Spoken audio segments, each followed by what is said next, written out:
আমি পাঞ্জাবৰ পৰা আহি থাকোঁতে বিহাৰ শেষ কৰি যেতিয়া আমি ৱেষ্ট বেংগল সোমাইছিলোঁ তেতিয়া আমি সম্পূৰ্ণ ষ্টেট টেক্সটো দি লৈছিলোঁ। যেতিয়া ইয়াত শ্ৰীৰামপুৰ বৰ্ডাৰ হয়, যেতিয়া আমি অসম সোমাবলৈ লৈছোঁ, ইয়াত চাওক গুণ্ডা টেক্স, পুলিচক কেনেকৈ গুণ্ডা টেক্সক কেনেকৈ পইচা উঠাই আছে দেখিছেনে। এতিয়া আমাৰ পাল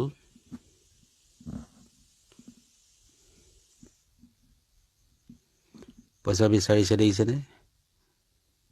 পেচেঞ্জাৰ নাই, খালী গাড়ী বুলি ক'লেওতো বিশ্বাস নকৰে, পইচা লাগে। দেখিছেনে সিহঁতৰ কেনেকুৱা দম।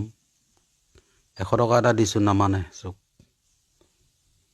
500 লাগে। দেখিছেনে কেনেকুৱা সিহঁতৰ দাদাগিৰি। লাষ্টত 120 টকাত মানিলে। এয়াই ৱেষ্ট বেংগলৰ পুলিচ।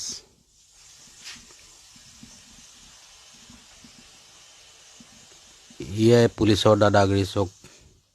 আমাৰ খালী গাড়ীৰ পৰাই পইচা লৈছে, লুট গাড়ীবিলাকক কি অৱস্থা কৰে চওক। দুবাৰ টেক্স দিব লাগে।